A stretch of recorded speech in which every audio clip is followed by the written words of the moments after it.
Hello friends, எல்லாரும் எப்படி இருக்கீங்க? Welcome to Jeena cook channel. சுவையான ஸ்வீட் பிஸ்கட்ஸ் தாங்க பார்க்க போகிறீங்க.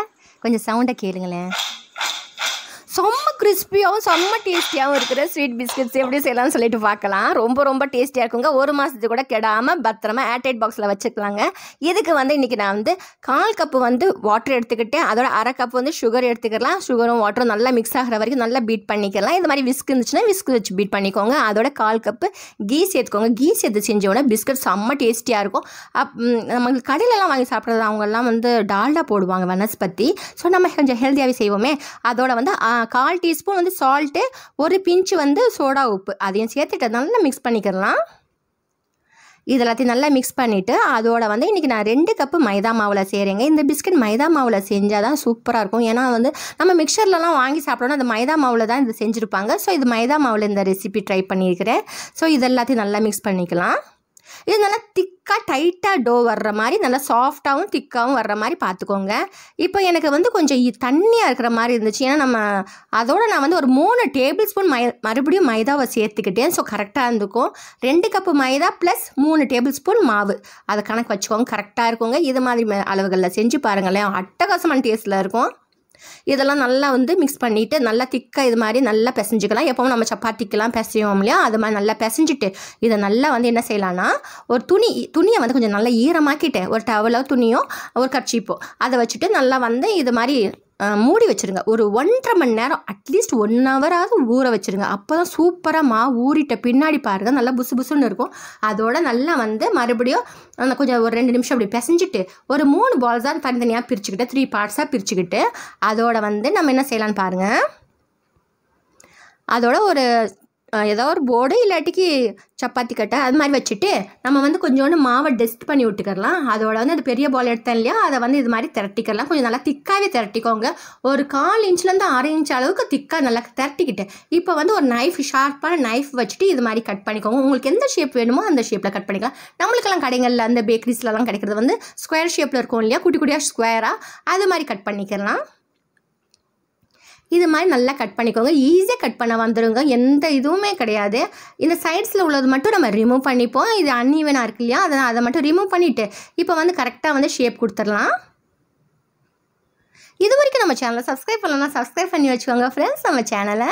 அப்படி வீடியோஸ் பிடிச்சிருந்துச்சுன்னா லைக் பண்ணுங்கள். பக்கத்தில் உள்ள பெல் ஐக்கானை கிளிக் பண்ணுங்கள்.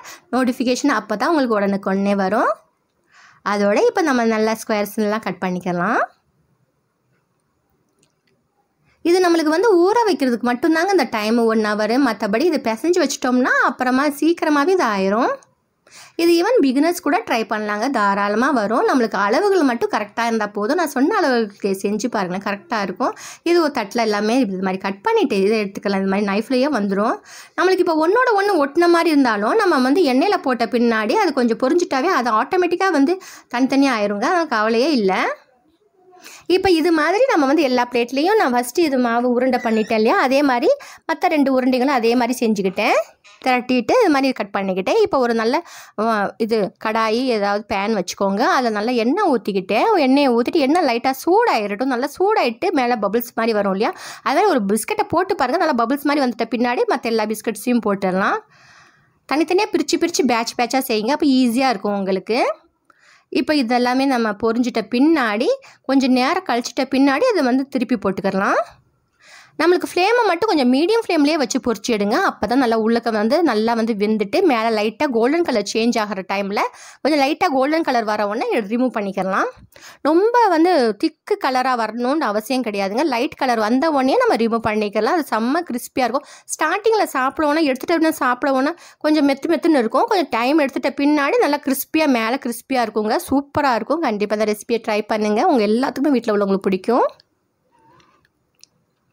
இப்போ இதெல்லாமே நல்லா ஃபுல்லாக கலந்து விட்டுக்கோங்க. அப்போ தான் நம்மளுக்கு எல்லா பக்கமும் கலர் கரெக்டான கலர் ஈவன் கலராக வரும். நம்ம ஒரு பக்கம் மட்டும் விட்டுட்டு ஒரு பக்கம் திருப்பாமல் இருந்தோம்னா ஒரு பக்கம் மட்டும் கலர் வந்துடும், ஒரு மறுபக்கம் கலர் வராது. ஸோ எல்லாத்தையும் நல்லா இது மாதிரி திருப்பி விட்டுக்கோங்க.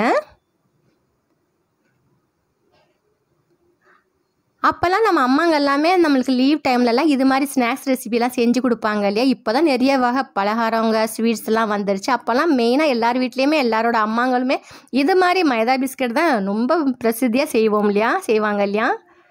எல்லா ஒரு விசேஷத்துக்குமே வெக்கேஷனை விட்டுட்டாவே போதும், எங்கள் அம்மாலாம் இதுதான் மெயினாக செஞ்சு டப்பாவில் வச்சுருவாங்க, நாங்கள் டெய்லி எடுத்து சாப்பிட்ற மாதிரி. நீங்களும் இது மாதிரி ட்ரை பண்ணுங்கள், கண்டிப்பாக உங்கள் வீட்டில் உள்ளவங்க எல்லாத்துக்கும் ரொம்ப இஷ்டமாக சாப்பிடுவாங்க. அவ்வளோ தாங்க, நம்மளோட ஃபர்ஸ்ட் பேட்ச் முடிஞ்சிருச்சு. அதே மாதிரி நான் செகண்ட் பேட்ச் தேர்ட் பேட்சையும் பண்ணி முடிச்சிட்டேங்க. தேங்க்ஸ் ஃபார் வாட்சிங் அண்ட் டேக் கேர், டாடா பை பை. இந்த ரெசிபியை நீங்கள் கண்டிப்பாக ட்ரை பண்ணுங்கள், எப்படி வந்துச்சுன்னு கமெண்ட் செக்ஷனில் சொல்லுங்கள். தேங்க்ஸ் ஃபார் வாட்சிங் அண்ட் டேக் கேர்.